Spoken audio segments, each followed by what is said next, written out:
Welcome to Sherlock Mondays, everyone. I am Edward G. Pettit of the Rosenbach Museum and Library in Philadelphia, Pennsylvania, and we're going on a biblio-venture through the stories of Sherlock Holmes. This is episode 7, A Case of Identity. And joining me as co-host is Mary Alcaro. Hi, Mary. Hey, Ed. Thanks for having me back. Sure. Hold on. I've got the light up. Tonight I have my oily clay pipe.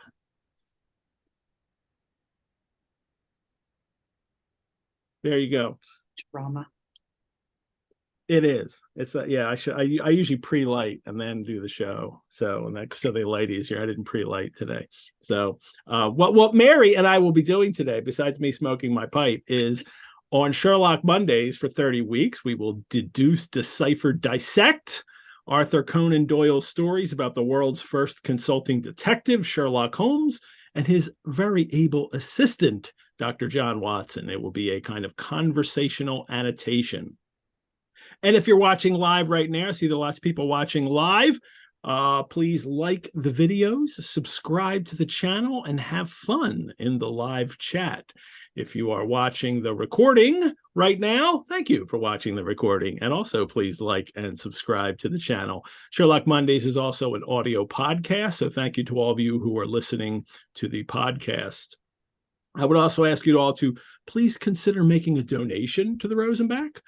If you've already donated or joined as a member of the Rosenbach in the last few weeks or months, thank you so much. That's really how I get to do this show for free, because of your support for the Rosenbach. So if you've not already donated or become a member, I invite you to do so, and I thank you. Before we start our discussion tonight, we're going to talk about the Sher-locktail. And Mary can tell us about the Sher-locktail, because every episode features a Sher-locktail designed by Mary Alcaro. Mary, what am I drinking tonight? Are you not drinking this one tonight? Tonight I'm not. No, because I need to be on tonight. I'm going to have my That's cocktail why out. I drink. That's why I'm drinking them, so I can be on. This is the Gaslighters tonic tonight. I was very pleased with myself coming up with this week's. You had a little rhyme for it, right? Yeah, my little rhyme. Let me see if I can remember my little rhyme that I sent off to you. That Mary Sutherland meets Hosmer Angel at the Gasfitters Ball, but of course Hosmer is the biggest gaslighter of all. Yes, he is. Yeah. And so this is a spin on just a gin and tonic, classic gin and tonic with a little bit of elderflower liqueur. But the thing that makes this drink fun and thematic for this week is it's based using Empress gin, which, because it contains butterfly pea flowers. Say that 5 times fast. It changes color with pH changes. So when you put the tonic in, it should shift from being like a dark indigo to like a lighter, depending on your tonic water. This is how dark it is to begin with here. That's how it starts. And then with the combination of the lemon and or the combination of the tonic water, should have some little color changes in there. Make a little cold here.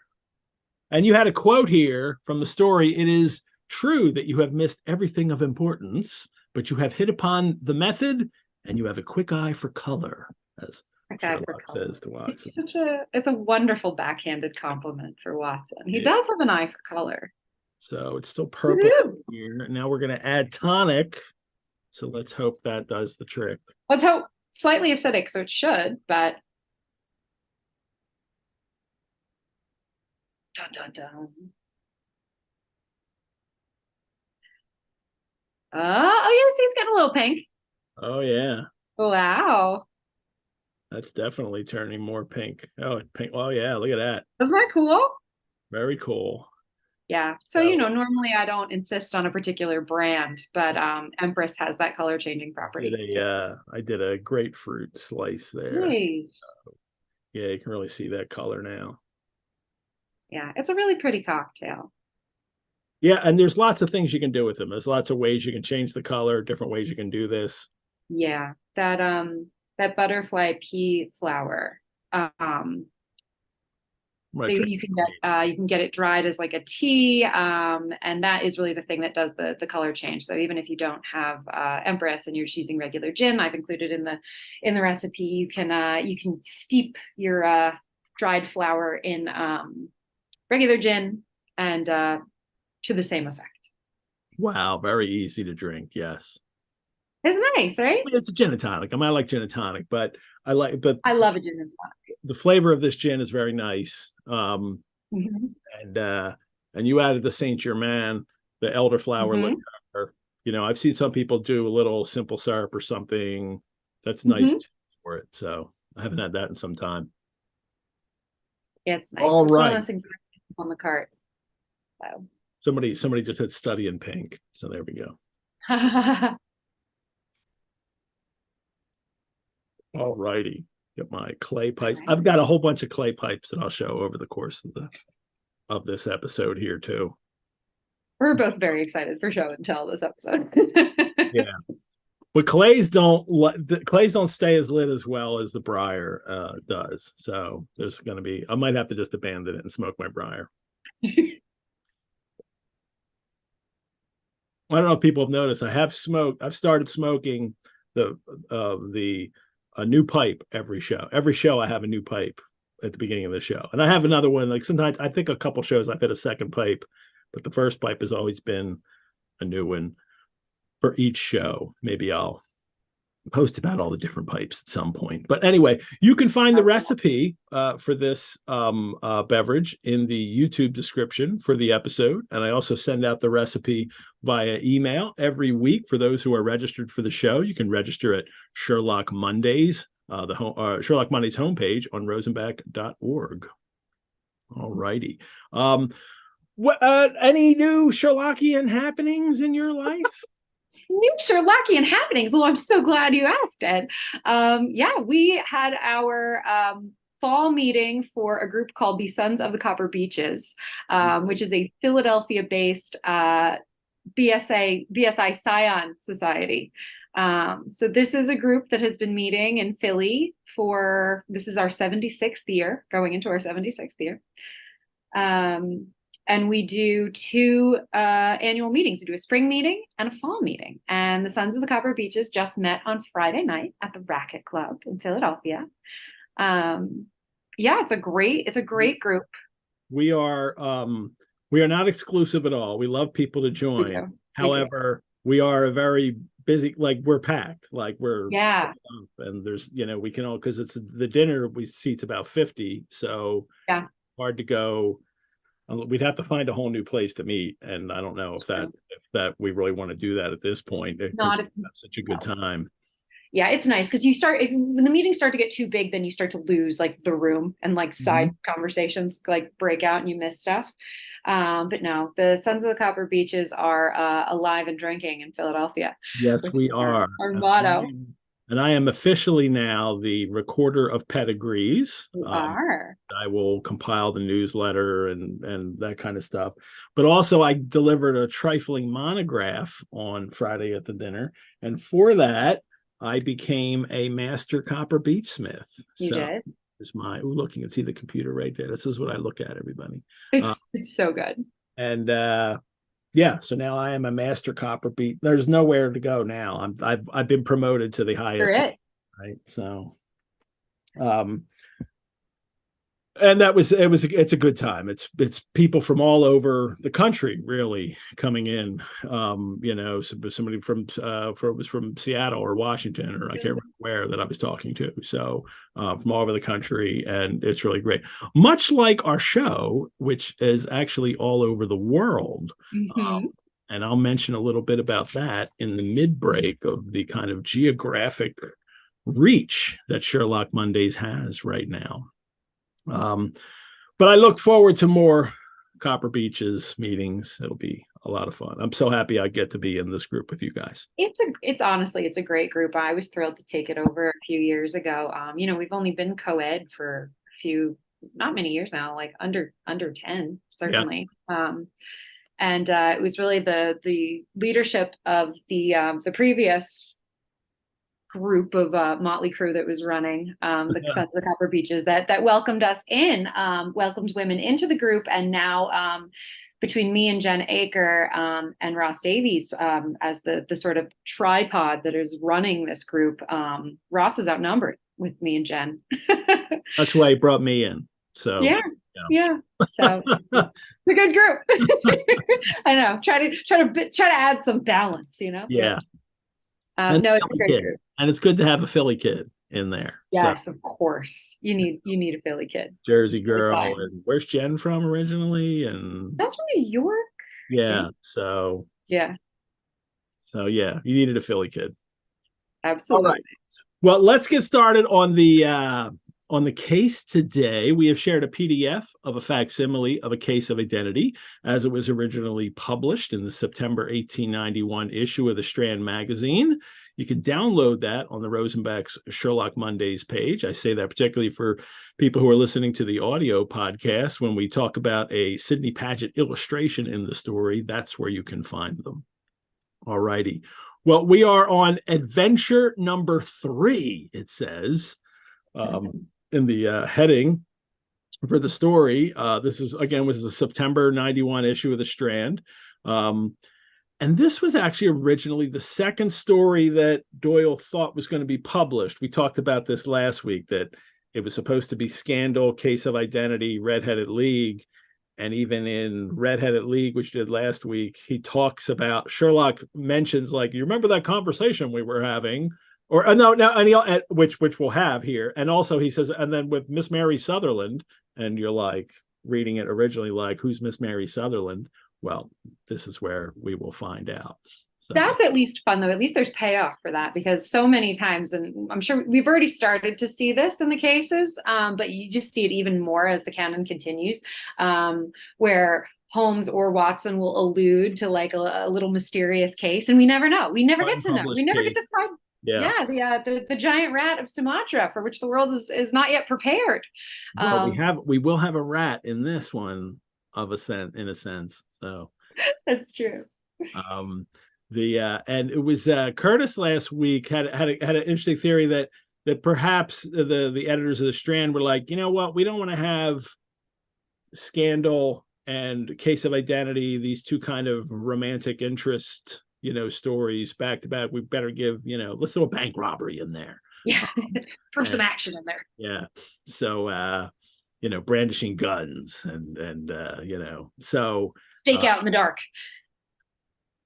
So, so that's where we're at now. And like, no murders yet. Next week, we have to wait for. Yeah.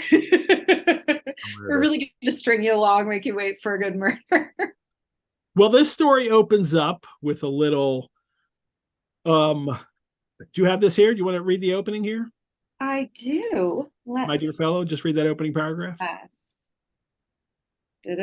My dear fellow, said Sherlock Holmes, as we sat on either side of the fire at his lodgings at Baker Street, life is infinitely stranger than anything which the mind of man could invent. We would not dare to conceive of the things which are really mere commonplaces of existence.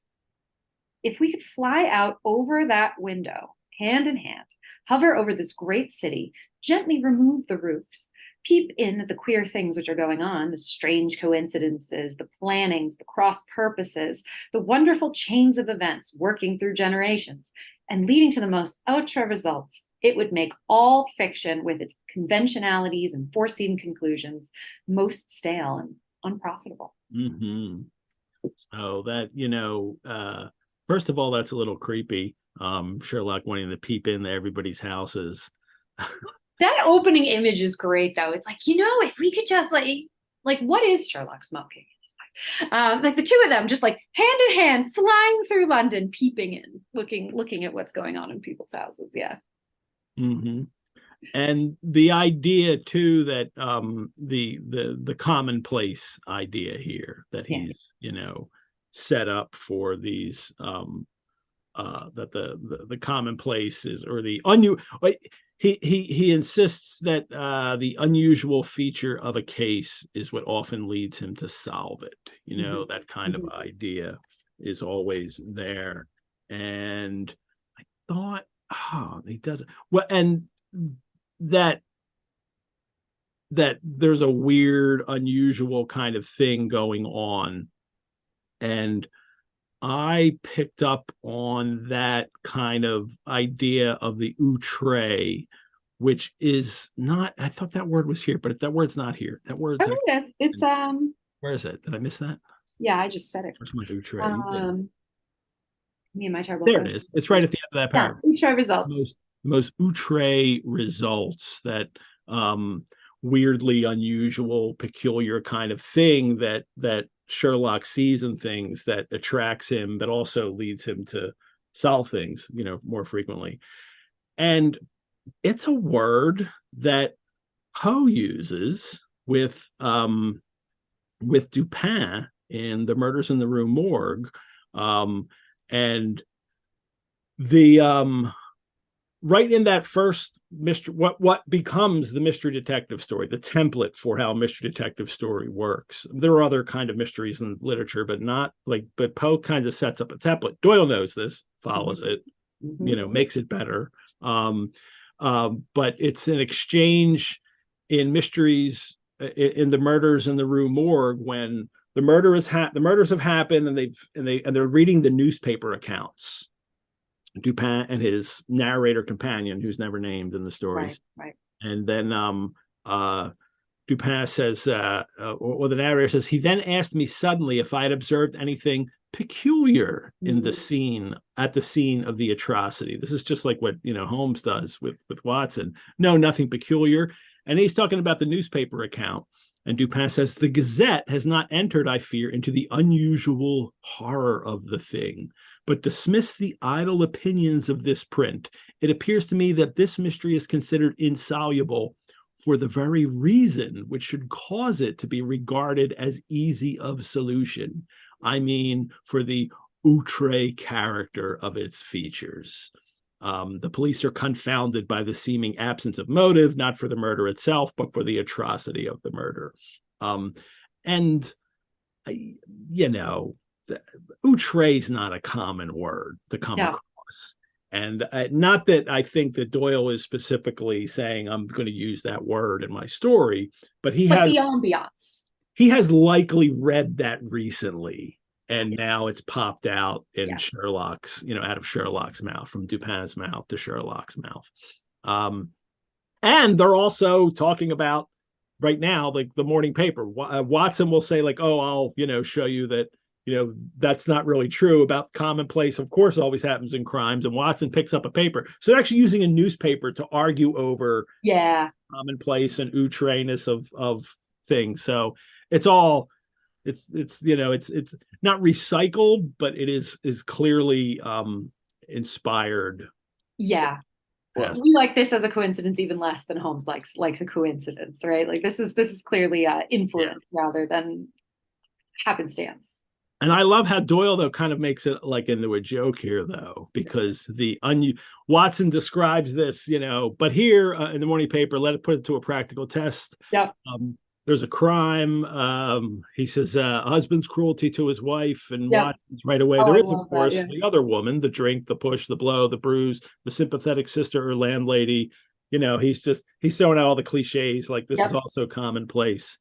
And Holmes's answer is that actually what you don't know not fit to print is getting your is that the husband was a teetotaler. There was no other woman. The conduct complained of was that he had drifted into the habit of winding up every meal by taking out his false teeth and hurling them at his wife.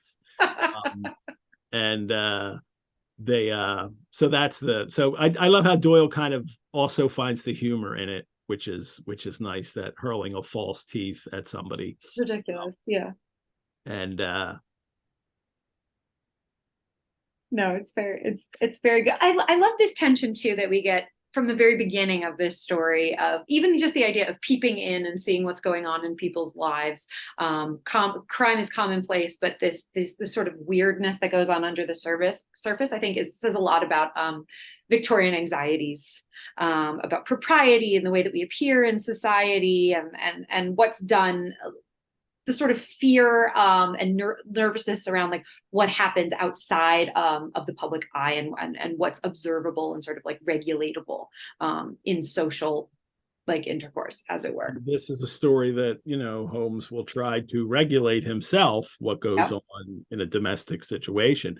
Watson's just kind of, he recounts the commonplaceness of domestic abuse as if it's not even that big a deal. And this is a story that will deal with something, very serious within a family, which we will definitely talk about. But first, Holmes says, take a pinch of snuff, doctor. And he's got a snuff box of old gold with an amethyst on it. This is apparently a gift from the King of Bohemia. We'll call back. from Scandal. But it is, does Holmes take snuff too? He does all the tobaccos. And I think I had even said previously, except snuff. Well, whether or not he takes snuff or whether Doyle was intending it, well, he's got a snuff box, so maybe just offers it to friends. You gotta show off your amethyst snuff box from the King of Bohemia. Like, you gotta look for an excuse to work out the conversation. He's not really maybe using it for action. He's not using the snuff in it. Well, because we know that, like, in a couple minutes, Holmes he throws a cigarette into the fire when Mary arrives. So he was smoking a cigarette, not pipe yet. His pipe, Doyle seems to have this idea that his pipe is going to be for thinking. That's the only time he's really smoking his pipe. At least that's the way it's been in the story so far. So I don't think he's taking snuff here. He also has a ring, which he got from the reigning family of Holland from a case that he's not allowed to talk about. And as usual mentions that Watson who's been good enough to chronicle one or two of my little problems. So this is just every story has this. It is mentioned in the beginning that it's someone had asked, is it Doyle kind of advertising his? I feel like it's not Doyle advertising. I think that's part of it. I think he does want to mention, especially because Study in Scarlet and Sign of Four, which do get mentioned later, you can only buy them as a book now. You're not going to find an old copy of Beaton's or Lippincott's probably, but you can buy the book. And he wants people to do that, to know that there's these other cases of Sherlock out there. But as usual, it's this is world building, right? This is Doyle creating this world that they live in that is real, because look, they've done this before, and Watson has published these things that you are reading. So, and we get the continuity, right? That we are post Sign of Four, because even in the way this story begins, it's in Holmes's rooms, in his rooms at Baker Street, not our rooms at Baker Street. So we've already seen them go from the sort of continuity of them being roommates when they meet in a Study in Scarlet, and then already we've gotten to the part of the relationship where Watson has settled down and gotten married and gone out and left Baker Street, and Holmes remains. Well, now we get another thing that happens Watson or Holmes at some point loves looking out the window. Well, Holmes is already looking out the window earlier, and now he looks out the window again. And this is the Baker Street window view, and he sees this woman out there, a large woman with a heavy fur boa around her neck and a large curling red feather in a broad-brimmed hat, which was tilted in a coquettish Duchess of Devonshire fashion over her ear.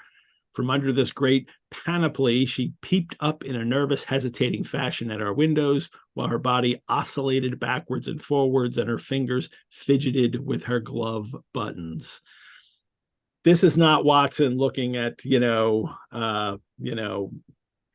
Mary Morstan coming in and being, oh, you're the most beautiful woman I've ever seen. This is him kind of making a joke out of her. A little bit of a dig. The digs at Mary Sutherland start right away. As soon as they see her.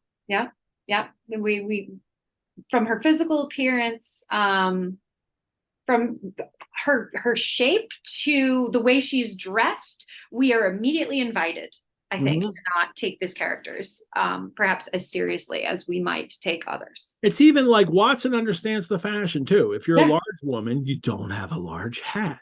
And if Right. you do, you've kind of broken some kind of fashion rule and you look a little bit ridiculous. Yes. And we'll get into a little more of this when when she comes in. Well, then Holmes throws his cigarette into the fire, and then she comes out, and he says that oscillation upon the pavement always means an affaire de coeur. That So is one of my favorite lines in the canon. Truly, that oscillation on the pavement as a symptom of something we've seen before. I love that. It's one of my favorite lines. But Holmes goes even further and says when a woman has been seriously wronged by a man, she no longer oscillates, and the usual symptom is a broken bell wire, meaning she's so angry she's going to break the bell, ringing the bell. There's nothing hesitant about her at all. Right. Are these gender analogies kind of, I mean, that he's already throwing gender analogies out there to solve this case, I think will play through to the end, and the decision he makes at the end, which I find a little bit, it's a little troubling. So maybe more than a little, but maybe more than a little. Yeah, there's a lot to say about gender and this case and the way that Mary Sutherland is treated. Now, I mean, Holmes isn't completely wrong to make, observations on the way people operate in a culture, especially by gender, and especially in his culture where there are clear set lines of the way people are supposed to operate. Mm-hmm. But I guess at the end of the day, it also kind of overlooks their own individuality, their own personhood if you lump them in and just treat them as only a gender. Right. And I mean, getting this oscillation on the pavement as the symptom, as opposed to, oh, it's a woman, this must be, something to do with a love affair or something frivolous, something not serious. Of course, he takes Mary Mortson's case very seriously, but she appears. Look, it's more purple now because I just poured more in. There you go. Tonic in it. Isn't it great? It's so fun. It's such a pretty. I totally interrupt you making a good point. No, not at all. You have a keen eye for color. Ooh, squirrel. Look, I was totally, I think we forgive this one of Holmes. Like we forgive this one of Holmes because he's right.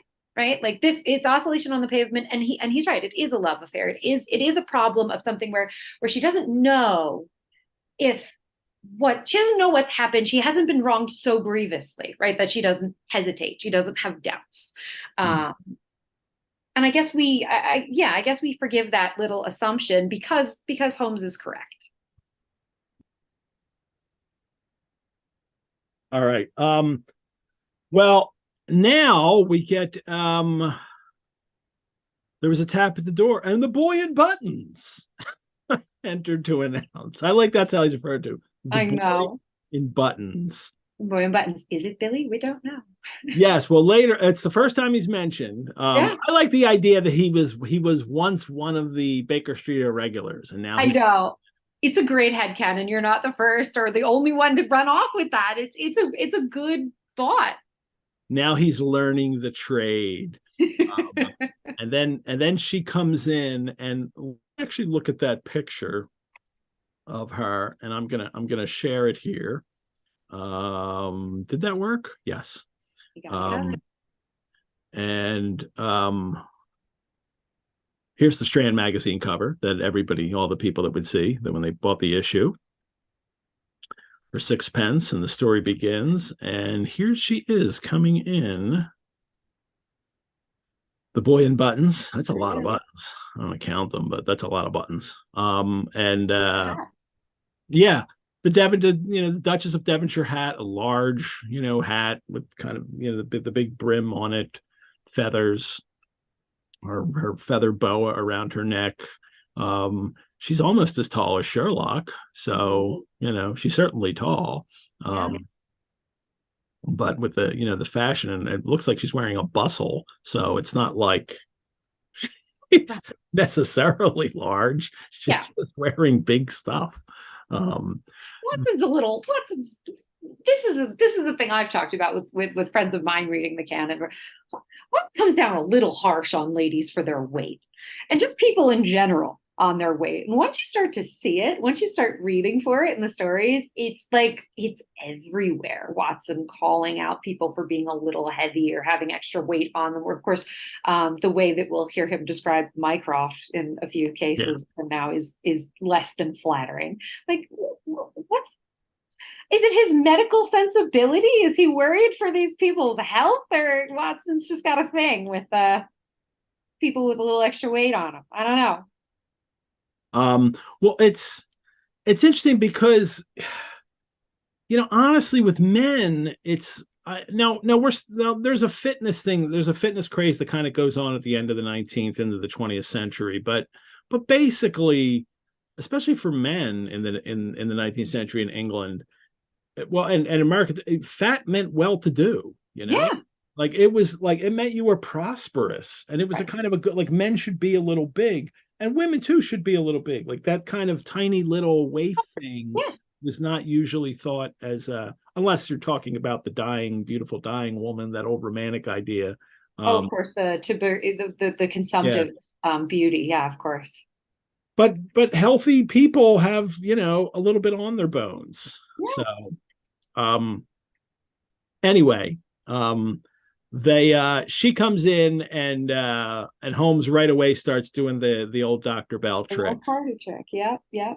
So, with your short sight, it's a little trying to do so much typewriting, and she has that little cartoonish double take that we get from her, where she's like, "Well, I did, but wait a minute, how did you know that?" Yeah, it's a great little boomerang kind of moment there, where he makes an observation and she's running with it before she even realizes.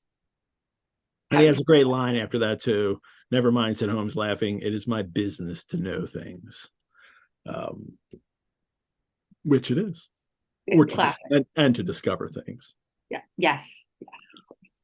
Well, she's had a referral, and she wants him to, and she right away says, "I'm not rich, but still I have 100 a year in my own right, besides what I make by the machine. And I would give it all to know what has become of Mr. Hosmer Angel."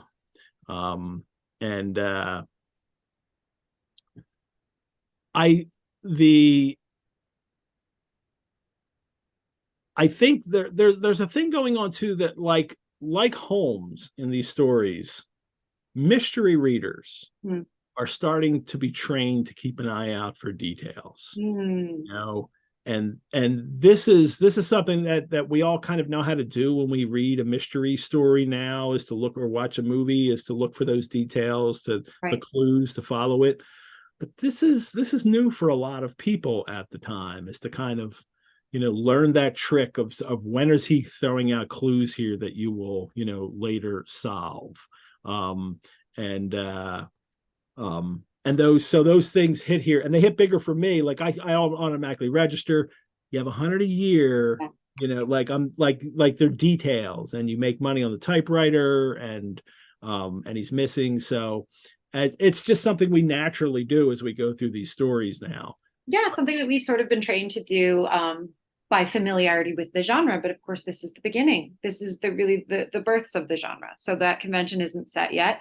And Doyle isn't the kind of writer who will do it in all his stories, right? Some of the Sherlock Holmes stories, we get clues, and sometimes these clues are conspicuously withheld from us. And sometimes nothing until he tells you at the end. Yeah, just pull something out. Here's a piece of evidence I didn't tell you about before that I've hidden from you, the reader, and also you, Watson, for either for the drama, or just because, this idea of fair play in a mystery doesn't exist yet, because the genre is still coming into being. But it is fun to see a story where we are getting the sort of clues.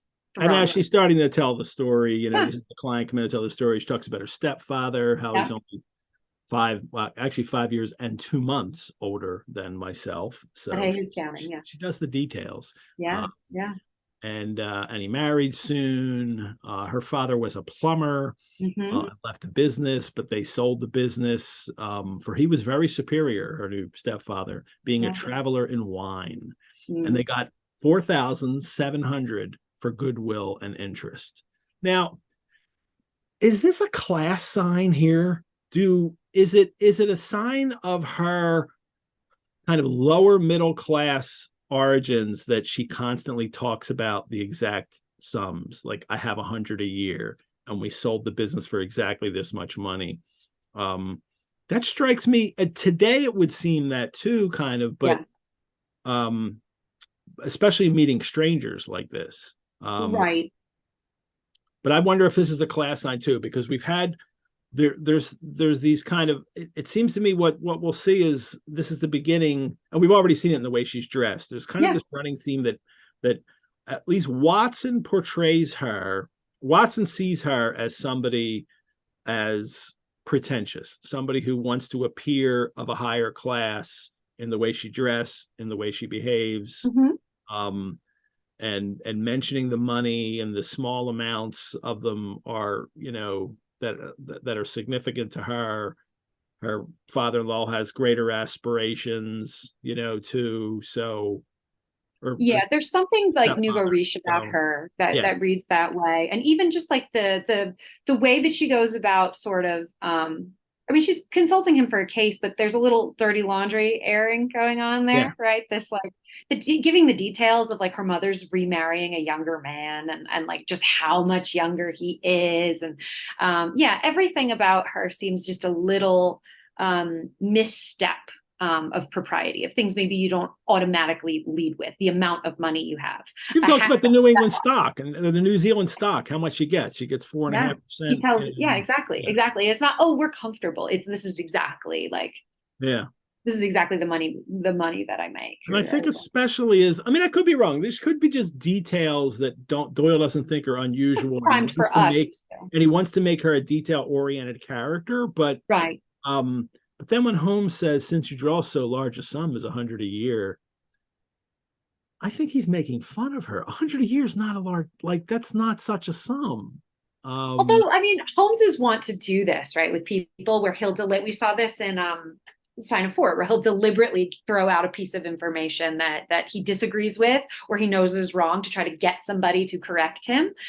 So this as large as 100 is to get that number back, right? Like, oh, a single lady can get along very nicely on an income of about 60 pounds. Like, well, oh yeah, I could, but I give this money to my parent. I pay my parents so that I don't cost them anything. So I wonder too, if this is him baiting her to get more information out of her by making that statement. That's how I've always read it, but I don't know. Everybody is always kind of making fun of Mary Sutherland just a little bit, which makes me sad. Yes. I can remember as a kid once telling people how much money my dad made. Like, I wasn't bragging. I was like, my dad makes this. And my mom was like, heard when she was like, what are you doing? I don't have to tell people what we make. I'm like, why? He told me, like, this is what he makes. I didn't think it was a big deal.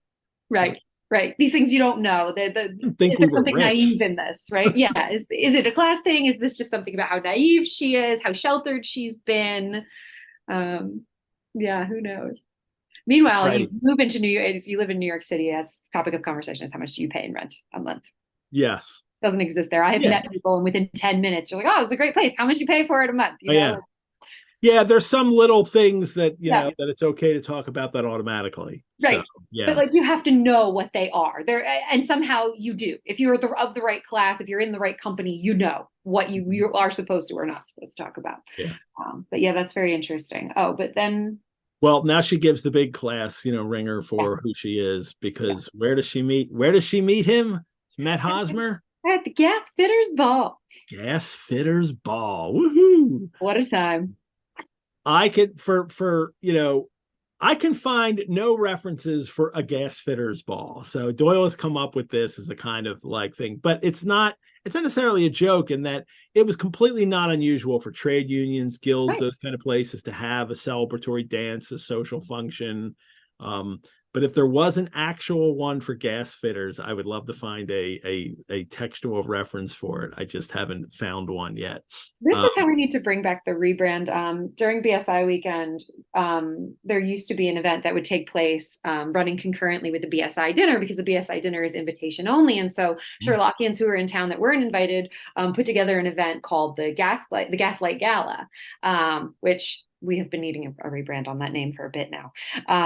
Yeah, I think that's that more. Yeah, it did not age well, but Gasfitters Ball would be great. Gasfitters Ball is what we need. So when we bring this back, I mean, COVID really hurt the Gaslight Gala, and I would like to see it come back and be reborn as the Gasfitters Ball. So there's my petition. Who wants to take up the baton to to run a concurrent dinner to the BSI dinner and call it the Gasfitters Ball? I'm gonna show them dancing at the Gasfitters Ball. This is another pageant demonstration here. There they are, Hosmer and Mary dancing at the Gasfitters. It looks like, look at this couple behind them. They are cutting a rug, man. They really are. They are really liking his face. They're like, woo!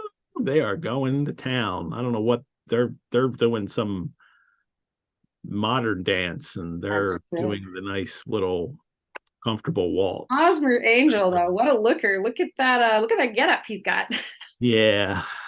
Yeah, he's not really. I can't really get between the mutton chops and I mean, it's a great description we get of him, right? Like what he actually looks like. I think it's a little further down, but like very suggestive, right? He's got those glasses. He's got the facial hair. He's got the whispery voice that he speaks in. Just all this stuff. Like what an interesting character he cuts. She says, Mary says before then that her stepfather didn't want her to go. He said, the folk were not fit for us to know when all father's friends were to be there. That's her, like when all father's friends would be there. And he's like, we should not fit to know them. And then she's prevented from, he wouldn't have any visitors if he could help it. A woman should be happy in her own family circle. These are all clues for us too. Yeah. Hosmer, she meets there. We were engaged after the first walk that we took. I mean, this is this like lovely little, romantic story of hers. He's a cashier in an office in Leadenhall Street, so he's very kind of, lower middle class, just like she is. She doesn't know his address though. And all his letters are typewritten. But her letters, he wants her to write them out. Yeah. But of course, she wouldn't think this is weird, right? Because she lived with the sort of domineering, control freak kind of like parental figure at home. Yeah. And she's sheltered and kept from a lot of this stuff. And yeah, I mean, poor Mary Sutherland, there's just red flags that we're gathering all along the way. He says he's shy. He only wants to walk with her in the evening, not in the daylight. He didn't want to be conspicuous. His voice was gentle, and the tinted glasses that he wears. Won't give the address where he lives, does the typewritten letters. Yeah. And then the big thing that he says is he made her swear with her hands on the testament that whatever happened, I would always be true to him. So they're going to get married. They go to the church. He sends them off in a different carriage. He follows them. His carriage arrives, opens it up. He's gone. And this is the mystery. And Holmes says right away, it seems to me you have been very shamefully treated. And read her little response there. She defends him in that little paragraph. Oh, no, sir. Hang on. Open my hands. Oh, man, I just had it. Hang on. It starts, oh, no, sir. Her lines. Oh, no, sir. Oh, no. Yes, thank you. Seems to me you've been very shamefully treated, said Holmes. Oh, no, sir. He was too good and kind to leave me so. Why, all the morning he was saying to me that, whatever happened, I was to be true, and that even if something quite unforeseen occurred to separate us, I was always to remember that I pledged to him, and that he would claim his pledge sooner or later. It seems strange talk for a wedding morning, but what has happened since gives a meaning to it. Yeah. like it's weird, Mary. You're not supposed to Like, promise that. no, that's a weird thing to say. Like, hey, if anything like unexpected were to happen to me, like you would do this, right? If something totally unforeseen, he foresees something Yeah. unforeseeable happening to him. Yeah. Yeah. It's sad. I think this is, we're looking at this and we're laughing a little bit to be like, this is the bouquet of red flags, for Yep. Mary Sutherland. But like, how would she know this? And then her stepfather seems Yeah. to think that he's right. Something had happened, and then she would hear of him again, and that so like his advice to her is like, yeah, definitely wait for him. Yeah, and her mother too, right? Like this whole Her thing mother. where he's like, "We should get married before your father comes back from France." Yeah. And she's like, "I don't know. I kind of feel like maybe I shouldn't do that." And the mother's like, "Oh no, you totally should."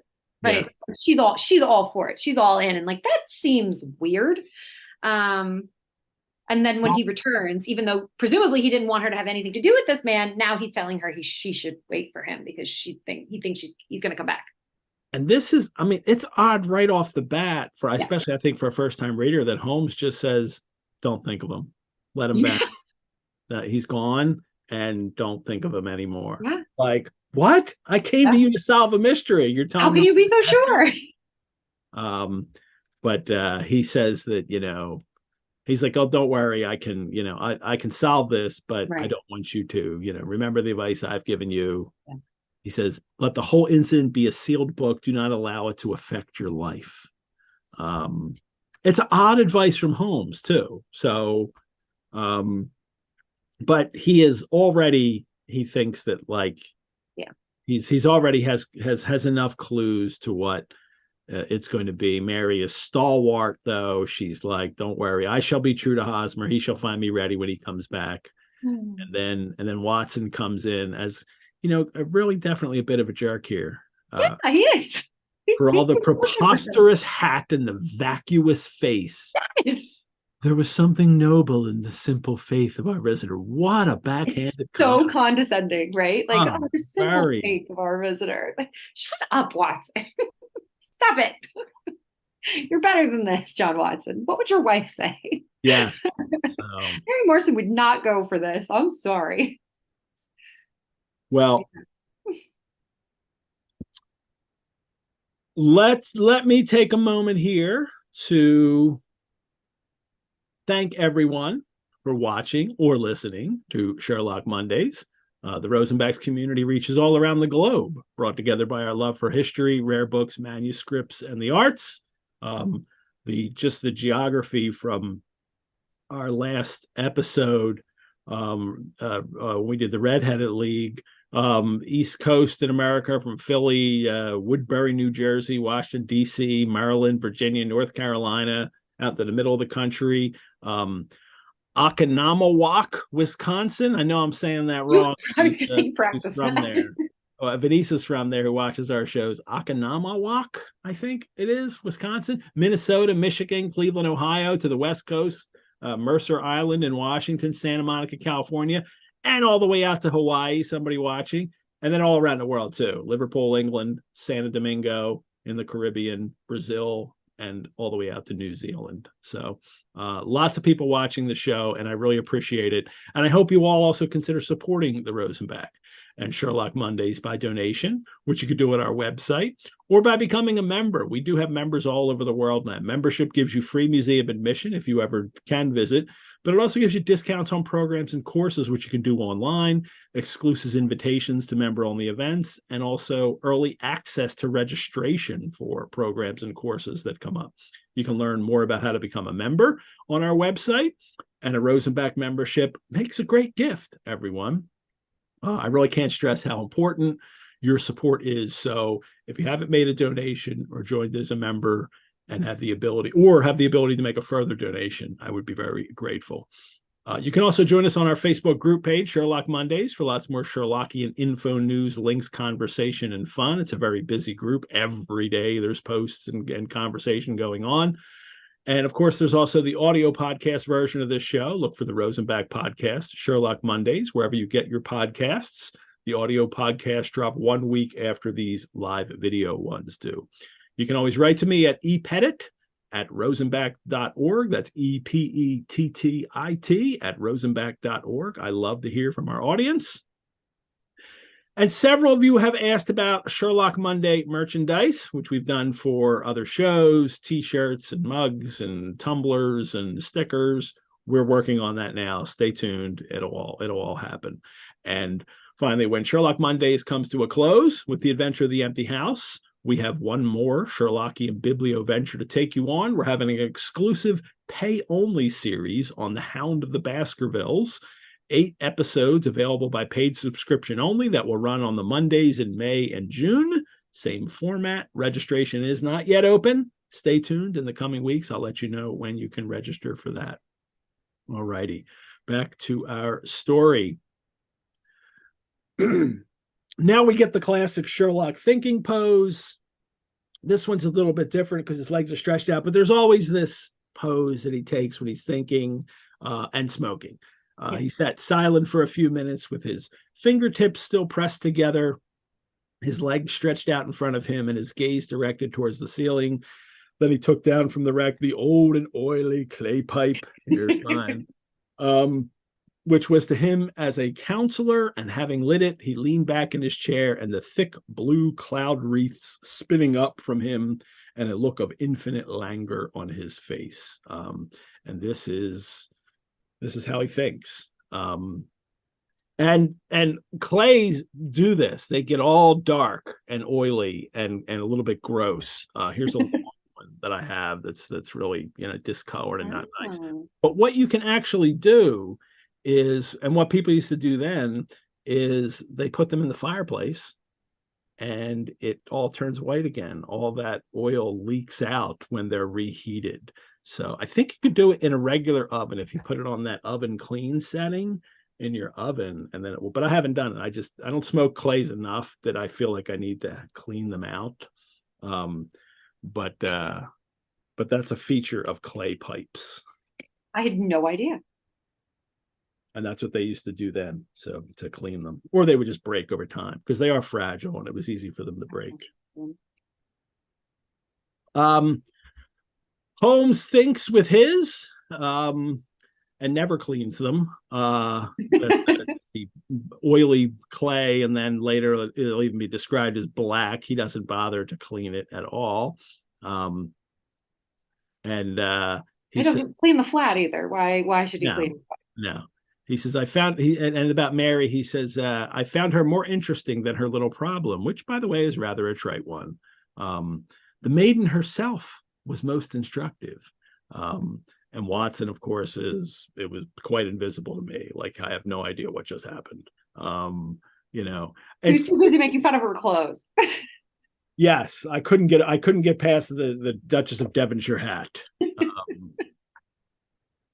Holmes lets him know that, the importance of sleeves, suggestiveness of thumbnails, the great issues that hang from a bootlace, and that he's caught all kinds of clues just by looking at her. And then he puts Watson to the test. And this is another, test that frequently happens where he gives Watson a little problem to solve, and Watson describes her, and then Holmes, so here, you have that "Upon my word, Watson." On my word, Watson, you are coming along wonderfully. You have really done very well indeed. It is true that you have missed everything of importance, but you have hit upon the method, and you have a quick eye for color. Fantastic. So one backhanded compliment deserves another. It is, and this kind of, as we've seen in earlier stories, especially the first couple novels, the kind of closeness of them, the Holmes taking the time to make up for things that he's done wrong with Watson. He takes into account Watson's feelings, plays some music, apologizes, and all this stuff. Now we're really seeing that side of Holmes that people are used to and remember, this kind of condescending, attitude towards Watson's, and it's not even Watson's intelligence, it's Watson's, lack of being able to make those kind of imaginative leaps that Holmes does in his observations. Sure. This is the same Holmes who says, well, I really can't congratulate you upon your Yeah. engagement. Like, Yes. So, it's just going to cloud your judgment and, oh, okay, fine.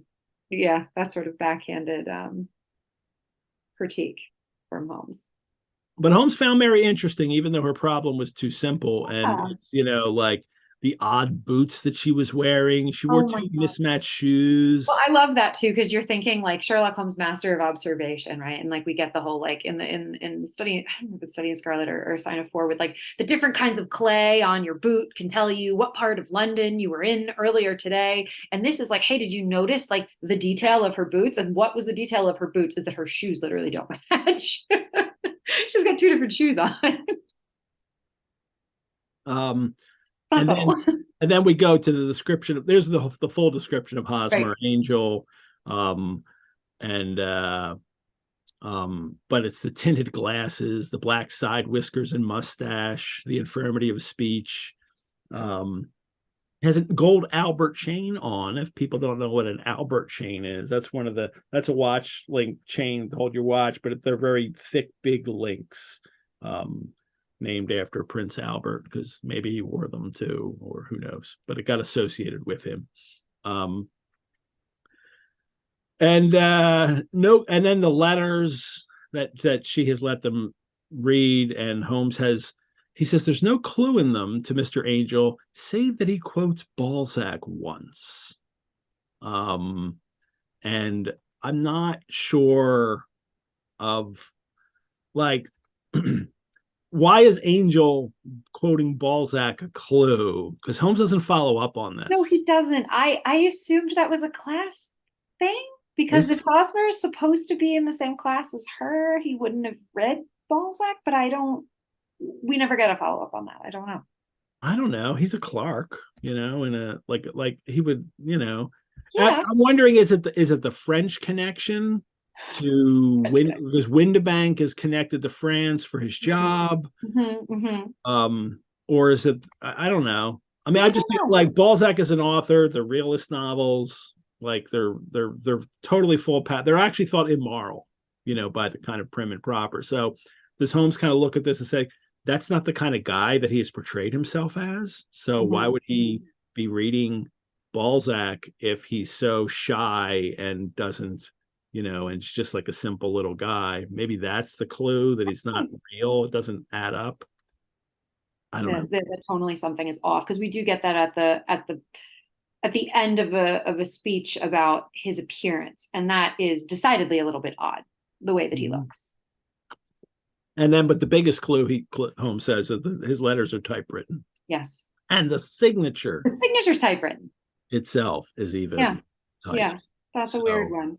um, well, um,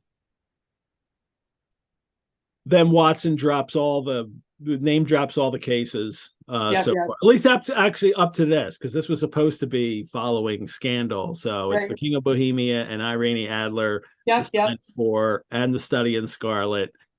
Catch it in case you've missed them, everybody. Yeah. Like this is where and now we're on this story, but actually we had one in between because they were published out of order.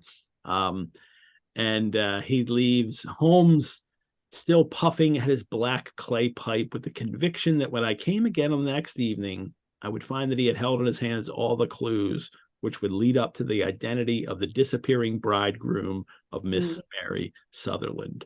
And the idea I get here is that Holmes has figured it out already, Yes. but now he has to really think about all the different, like he has to get all the details right. So he's just going to sit and smoke and do that. So it's And good. engage in one of his other thinking pastimes besides the violin playing. Yeah. He does his little chemistry experiments Yes. in the apartment, which poor Mrs. Hudson. Yes. Watson um, leaves. He has cases oh, here. We're reminded that he's a doctor. And then before he comes back, he says, I spring into a hansom and drive to Baker Street. And that's it's become like this cliche for us now, the yeah, hansom and the Baker Street. But this is Doyle creating those images for the first readers. yeah, And you're right, Holmes has been, doing chemistry experiments. And this is also how he filled. This is how, because he can do this because he has figured it out. Yes. And now he needs to keep his mind occupied, or he'll start shooting up, cocaine, which now has not been mentioned again. So yeah, that is interesting. He hasn't been mentioning it. Now, he didn't mention it in Red-Headed League, and Watson didn't mention it now. And I think that kind of Doyle's kind of taken this out of the story, that it maybe it would have had ramifications for developing Holmes as a character, and he doesn't have him doing cocaine at every moment that he's kind of bored.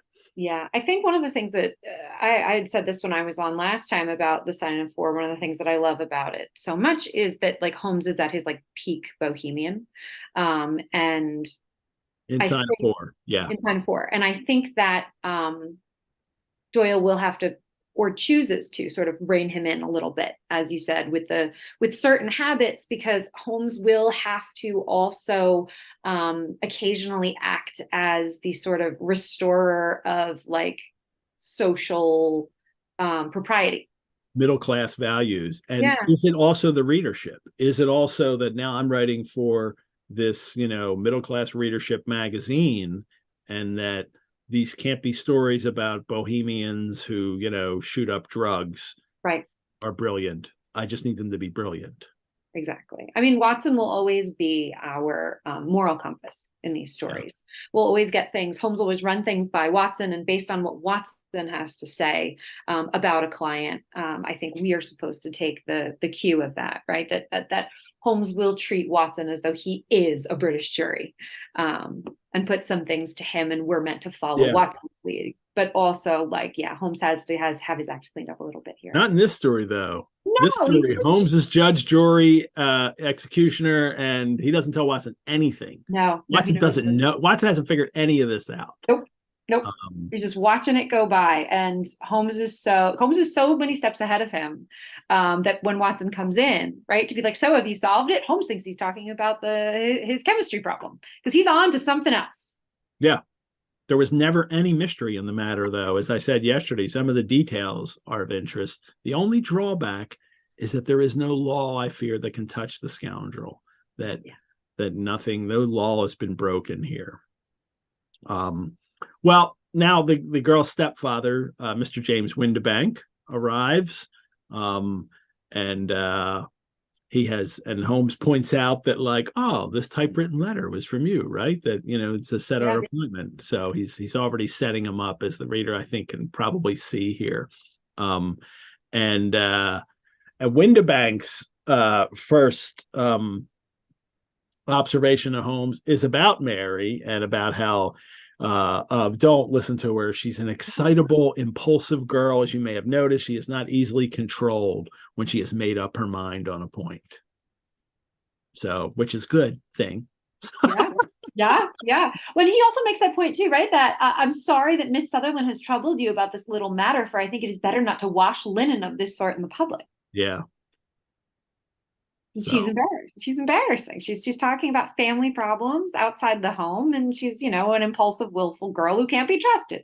But he's using every argument here, and then you can't find him anyway, so it's a useless expense. He's using all the arguments for Holmes to stay out. Yeah. And then Holmes surprises him by saying, "Oh, well, actually, I will succeed in discovering who he is." Yeah. And he gives a violent start and dropped his gloves. Dum dum dum. Very Usual Suspects, drop the mug kind of moment there. Yes, he knows it's coming.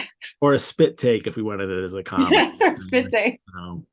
So, he's very confident in his plot, though, that like nobody's going to discover him, and Holmes says he will, and then Holmes gives him this kind of lesson on typewriters and how they're just as individual as a man's handwriting, and that they're, and that even in the letter that he has him, he says there are 14 other characteristics, and then like 3 others he mentions. So And then we get the idea of a new monograph. I'm thinking of writing another little monograph some of these days, the typewriter and its relation to crime.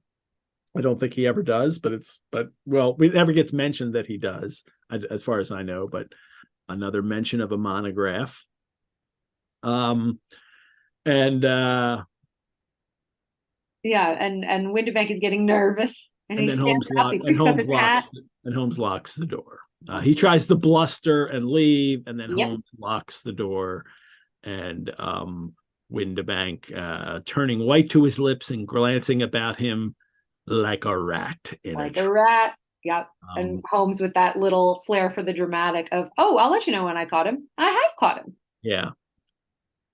And I don't think that rat in a trap is like that much of a cliche yet, but just for people to think like, that's no, that's I think it's a unusual enough metaphor to use or simile to use for these readers, although I didn't do like a search for it. How long does rat in a trap go back? It would be interesting to know. I love this, the dramatic tension of Holmes locking him in and being like, I've caught the guy. And then Windibank right away says it's not actionable. Yeah, it's not actionable. It was never actionable. Nothing I've done. Like, nothing's going to stick to me. But Holmes, this time, Watson isn't the kind of moral compass. Yeah, it's Holmes. I am very much afraid that it is not, meaning actionable or illegal. Right. But between ourselves, Windibank, it was as cruel and selfish and heartless a trick in a petty way as ever came before me. And now let me tell you all about how I figured it out and make sure I got it all correct. Holmes loves doing this. It's like he knows it's that he's making a point that, all right, it's not illegal, but it's immoral. Right. But then still I have to go over all the details and make sure I got it all right. Yep. Want to know how I solved it? Yes. And he's got to know the little things that maybe there's something I missed. Maybe there's another little detail I need clarification on. Oh, this is, other than that, you brought your own rope. Yeah, like, oh, I didn't know you brought your own rope. Oh, come on. It's very good. Really? Was it a bigger deal that he murdered somebody? And, what was the brand of the typewriter? You're waiting for this sort of thing. What typewriter was it? No, but it gives him the whole. And we even get it here because it's Holmes began talking rather to himself, as it seemed, than to us. This kind of, his in revealing his mastery of the case, it's it's him elevating himself and showing how brilliant that he is. And what a scumbag Windibank is, because this plot to get her money has been a long time in the works. He married for money.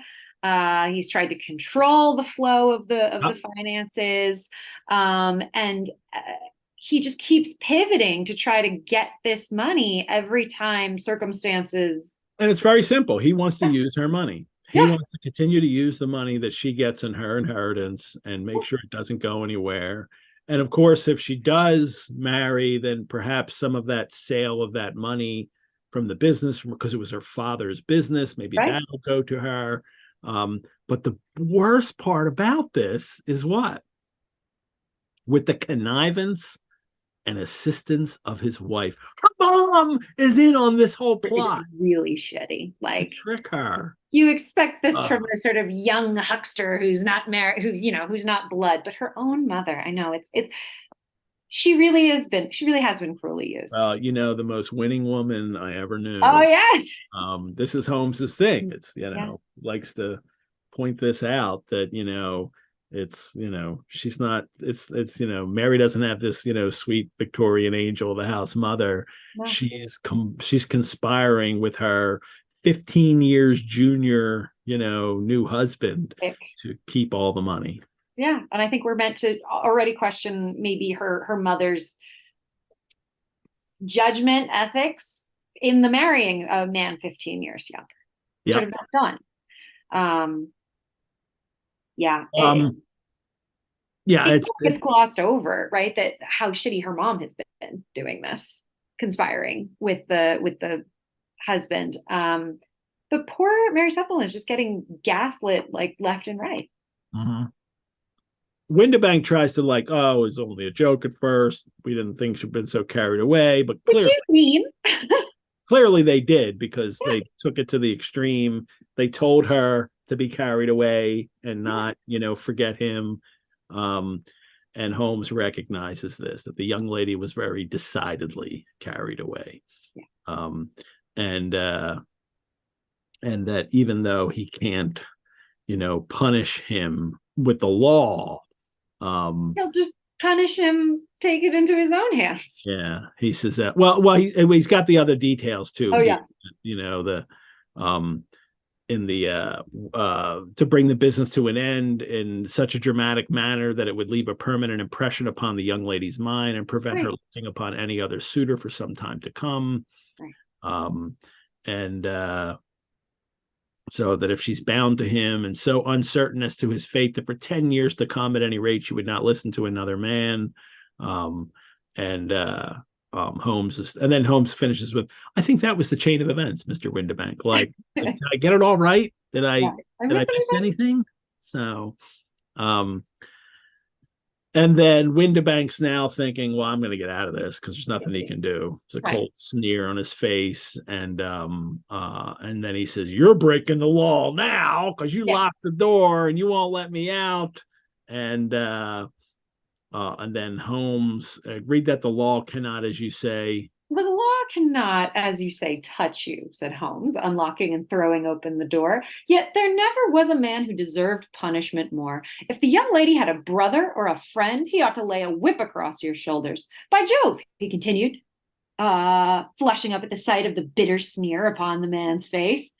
It's not part of my duties to my client, but here's a hunting crop handy, and I think I shall just treat myself to. He took 2 swift steps to the whip, but before he could grasp it, there was a wild clatter of steps upon the stairs. The heavy hall door banged, and from the window we could see Mr. James Windibank running at his top speed down the road.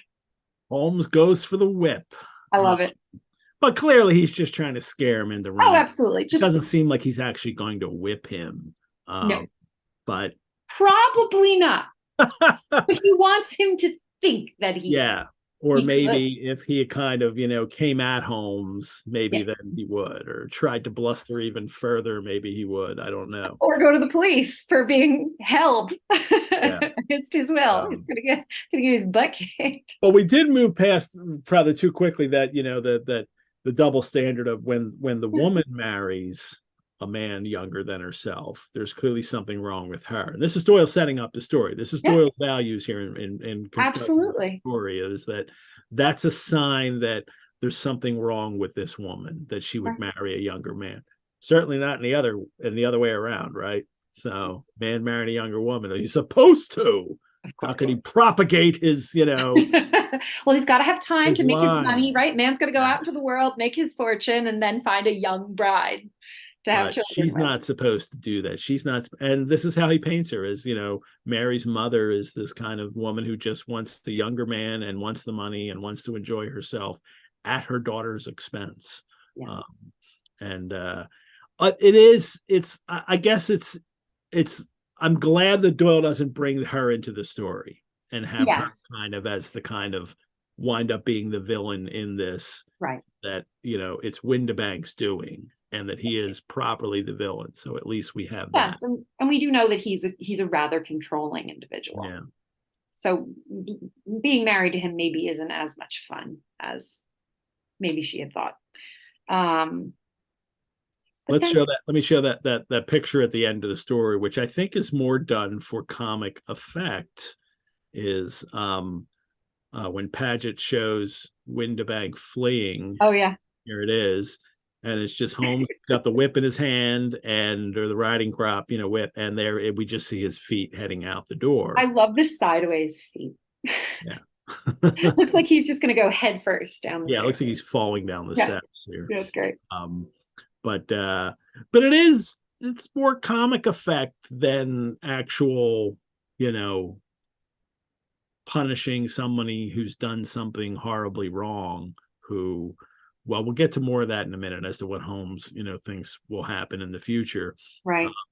Well, it's right here. And he says, Holmes says, there's a cold-blooded scoundrel, said Holmes laughing. So Holmes is still not taking this as seriously as we'd like him to take it, or at least as I would like him to take it. Agreed. That fellow will rise from crime to crime until he does something very bad and ends on a gallows. There's a later story we'll do, too, where he lets a criminal go at the end, but there he kind of reverses this course here, because here he's letting someone go who he knows he can't catch him by the law, right? Right. So there's nothing he can do about that, but the law will eventually catch up with this guy when, in his arrogance, he does something really terrible. Whereas in the other case you're talking about, right? But he knows it's a scared straight kind of scenario with the other one. Is this a story, though, that kind of is Holmes is that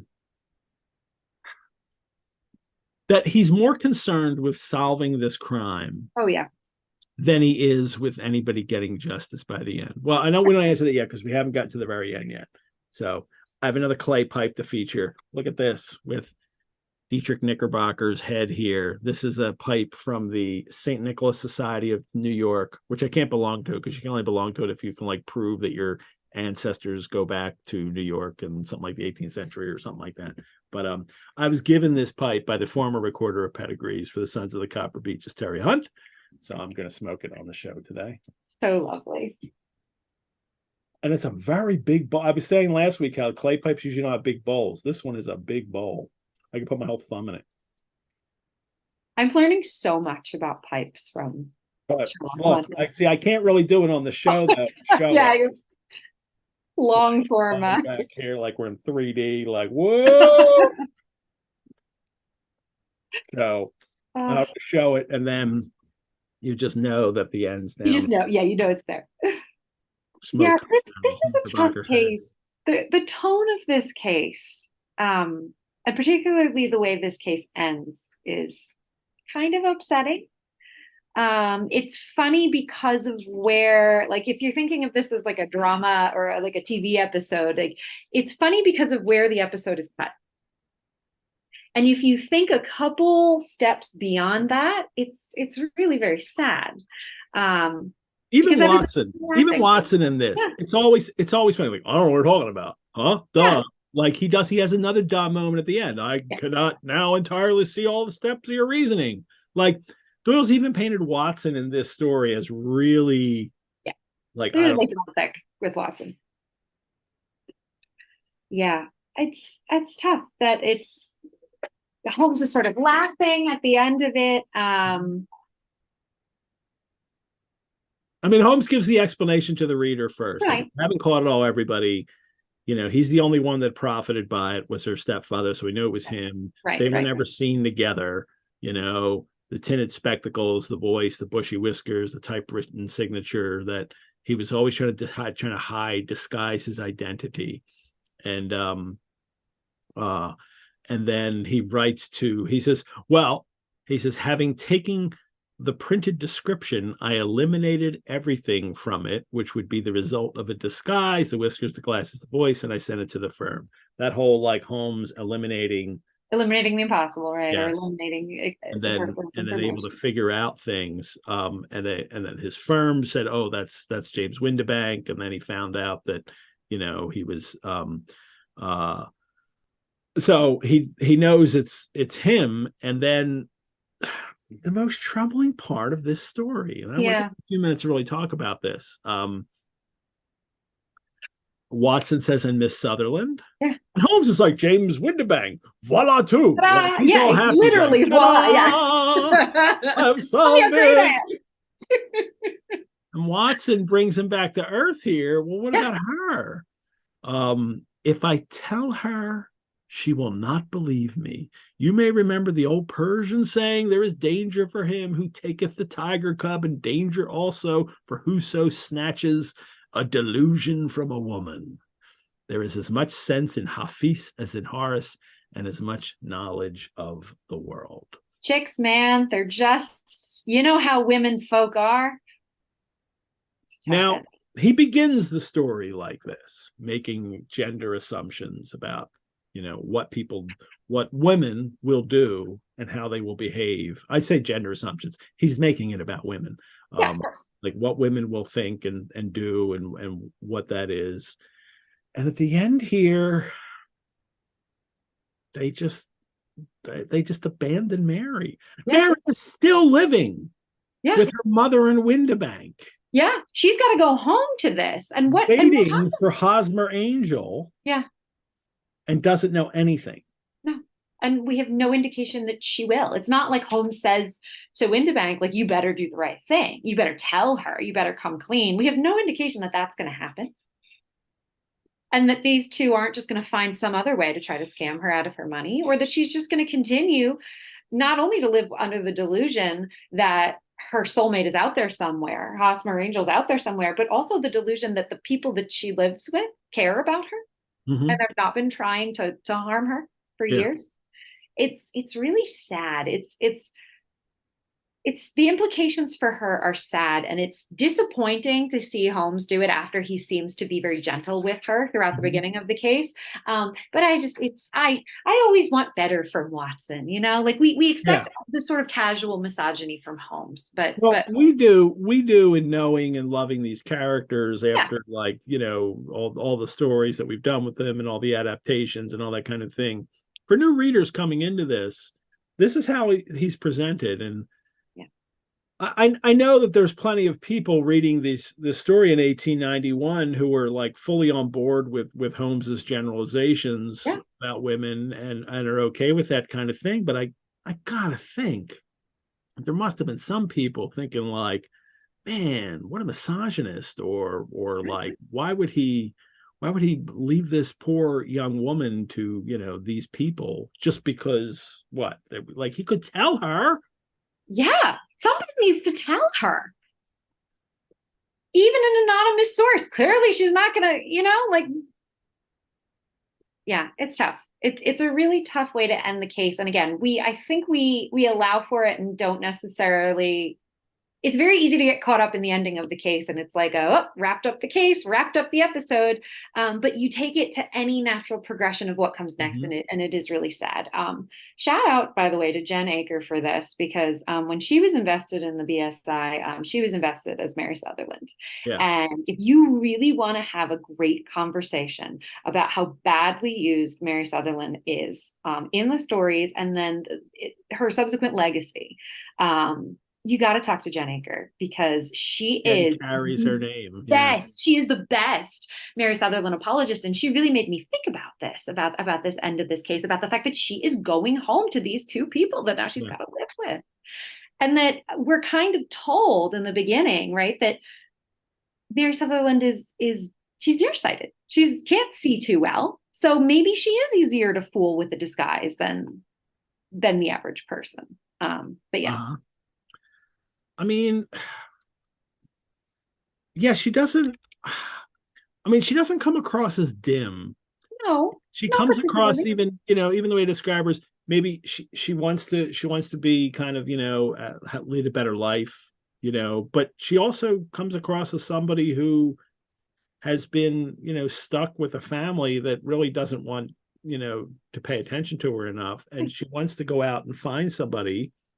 And she does, but she's been tricked in it. Is it?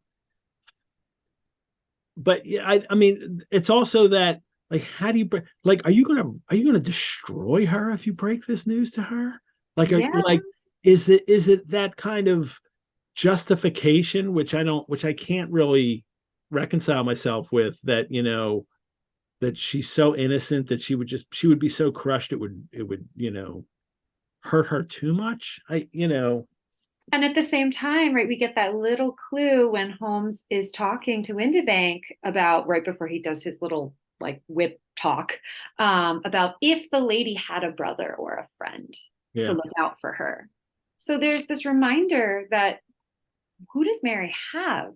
I mean, she's got the money from her typewriting. She's got the money from her uncle that she inherited. But what who does she have in the world besides these people who are her parents? Like, it doesn't sound like she has friends to sort of look out for her, or tell her that the situation's weird or something's not right.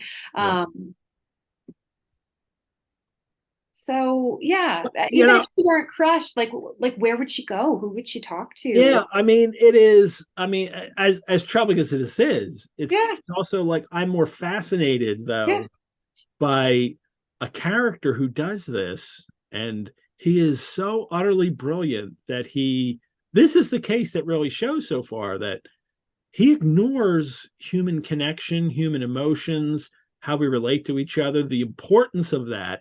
Just as he told Watson before that, like, oh, don't get married, that'll ruin you. Yeah. And that I would never do that. Like, this is a real, emphasis on that he's a thinking machine, and that's all that matters to him. He is, and it hits, I feel like, to me, it hits especially hard because you kind of get the impression, right, that Holmes has solved the case early on, but that he wants to like get the guy. And I think there's this moment, this like fake out moment where you're like, oh, he's trying to catch the guy. He's going to bring the guy to justice, but he's kind of just trying to wrap up the puzzle. Yeah. And so for him to veer off at the end, like, you're like, oh, he's going to make it right. He's going to do the right thing. He's going to help her out. It's like, no, his obligation to the client ends when he has figured out the puzzle that they've brought in front of him. And anything beyond that is like sort of not, like, he's off the clock. Maybe he'll send her a false report that Hosmer Angel was found dead. And just plant the disguise like on the doorstep, like the whiskers are there. Something grotesque is let her go on to the next Gasfitters Ball to meet someone else. Oh, it's terrible. Oh, poor Mary Sutherland. All righty. Well, justice for Mary Sutherland, poor thing. Yes, she absolutely needs it. So we're going to deal with some of these issues in the next story too, Boscombe Valley Mystery. So some of these kind of issues come up at the end of that story where I'm more and more fascinated by Holmes is not just his denial of or not just that he's not concerned with legal justice, but that he does either ignore doing anything in some cases like this, or he will impose his own justice and gets and his own kind of moral order ideas onto things. So this is one of the things I love about these cases, though. Like I'm perfectly willing to sit here and be critical and be like, Holmes, what are you doing? Like, what? Like, I deserve, you guys, like, what are you doing? But it's not what we expect from Mr. Detective stories. It's not what we expect, but it's great that these characters are as complex as they are. We're still talking about them because they're complex, because they're not. We can't always predict the way they're going to behave, because there's nuance to the way that they interact with people and circumstances. And they we have this idea of who we think these characters are, and then they're constantly surprising us. And we have the luxury of 60 stories worth of small character development and push and pull and writing and revision. And to me, that keeps me coming back to the stories all the time. Like, I will be the first to admit, I don't read these stories because they're mysteries. I read these stories because the characters are so fascinating and compelling, and I want to know what Holmes is going to do next and what Watson's going to do next. Right. Yeah. And I love it. I love that we expect them to be, these kind of morally good heroes, and then sometimes they're not. They're great. As people are. That's really troubling. Yeah. Yeah. Or it's John Wayne and the Searchers. He's a guy. Like, when you get to the end, you're like, oh my God, like, you're not good. You deserve to be alone. Yeah. So, all righty. Well, thank you. Sherlockians, thank you for joining us for this episode of Sherlock Mondays. Mary, thank you for joining us. You won't be back you'll be back kind of soon, like episode 9. For the 5 orange pips. Very exciting. That's a great case. I got to tell you, Ed, sometimes I look at the schedule and I'm like, what case am I doing? And I see what it is, and I get really excited for the conversation. Good. 5 orange pips is going to be a very interesting conversation. That will be great. Coming up next week, everybody, Anastasia Klimchin-Sky finally comes back. Hooray! Yay! Episode. And it's just the way that it's all worked out, but who was having what stories. She's going to return for the Boscombe Valley Mystery, where Sherlock must solve a murder. We get a murder. Finally! And most importantly, though, for his trip to the country, he dons a deer stalker. So everyone where's my hat? I don't even know, it's around here somewhere. Wear your deer stalker hat next week for Boscombe Valley Mystery for the next episode. Thanks to our chat, Mrs. Hudson, Brianna, for managing the live chat links. Thanks to Terry Hunt for my awesome clay pipe. Thank you to the sponsor of Sherlock Mondays, Lisa Washington. We couldn't do these shows without the generous support of our patrons. You can support the Rosenbach through donation. Your support helps us create more programs like this and also care for our collections. You could also become a member. Membership gives you early access and discounts to programs and courses. You can find out more at our website, rosenbach.org. Again, let me remind you all to subscribe to this channel, to like these videos, and if you're listening to the podcast, leave us a review. All right, Mary. Great to see you, Ed. What color's your cocktail, by the way? I'm just curious to see how we finished it. Yeah. Interesting. Oh, wait, that was just like, all you could see is the grapefruit. Yeah, there it is. Yeah, it's pink. I added a little more to it, and it just kind of turned. It got lighter as soon as I added it too, so there was still enough tonic in there. It's so fun. Beautiful. All right. Yeah, so like maybe this is the difference. Yeah.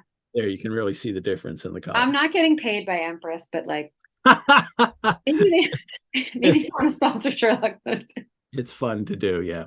All right, everyone. I am Edward G. Pettit of the Rosenbach Museum and Library, where the game is a book. Thanks, everyone. Bye-bye.